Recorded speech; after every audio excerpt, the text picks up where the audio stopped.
మనం రోజంతా ఎవరో ఒకరితో ఏదో ఒకటి మాట్లాడుతూనే ఉంటాం.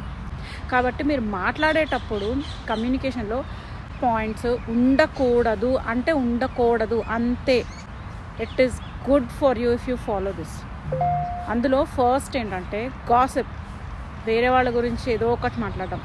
జనరల్గా ఎప్పుడో ఒకసారి వాళ్ళు కారు కొనుక్కున్నారు, లేదంటే వాళ్ళ ఎక్కడికెక్కడికో వెళ్ళారు, అది that is okay. Of course మాట్లాడుకోవద్దు అని కాదు. కానీ ఇంకా ఎంతసేపు మనం ఎవరితో మాట్లాడినా కూడా మీరు ఒకసారి గమనించుకోండి, is it only gossip. Gossip is the worst thing and it is very negative.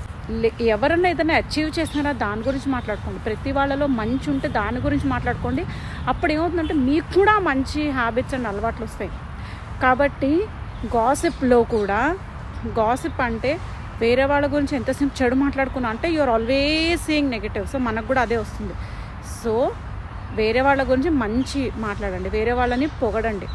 అప్పుడు వాళ్ళలో ఉన్న క్వాలిటీస్ని ఎక్కడో తెలుసో తెలియకో మనకి అలవాటు అవుతాయి. పాయింట్ నెంబర్ 2, ఎప్పుడు నెగిటివ్ మాట్లాడకుండా చూసుకోవాలి. మనం మనుషులం కాబట్టి కొద్దో గొప్ప మాత్రమే ఇది బాగాలేదు, అదేంటది అని అనుకుంటాము, పర్వాలేదు. బట్ ఎక్కడో అక్కడ కొంచెం మనం అవేర్గా ఉండాలి.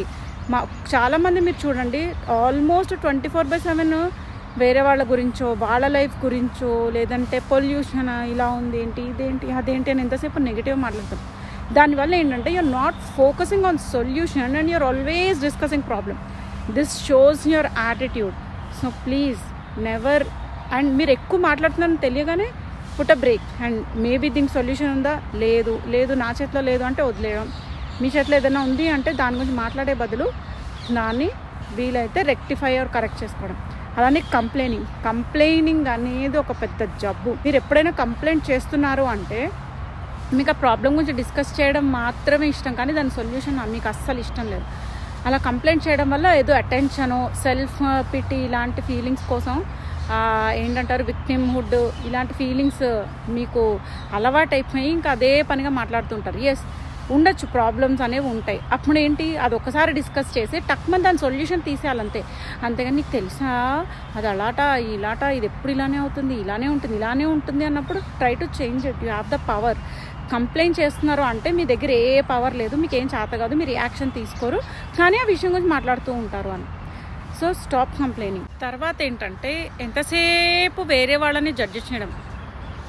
వీడిది తప్పు చేశారు, వీళ్ళు అది అలా చేశారు, వీళ్ళది ఇలా, ఎవరు ఏం చేస్తాం మనకెందుకు, మన టైం వేస్ట్ అవుతుంది.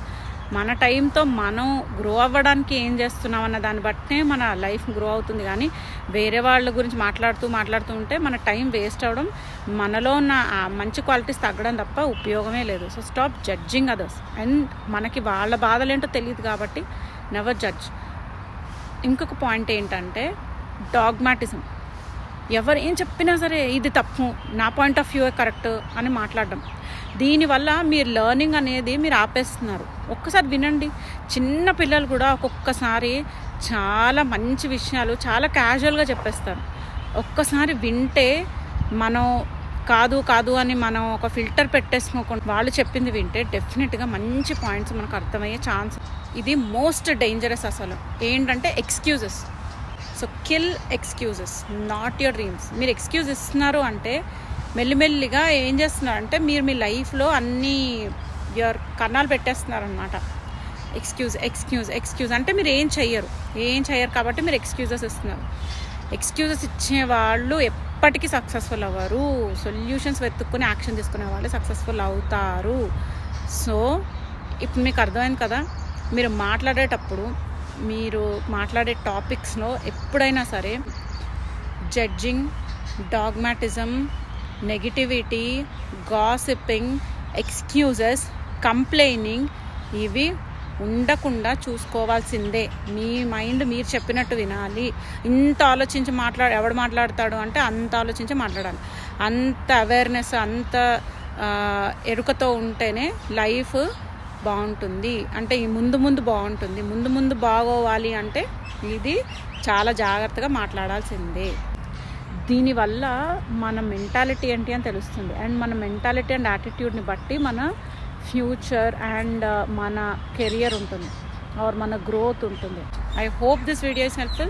For more such helpful videos, do subscribe to my channel.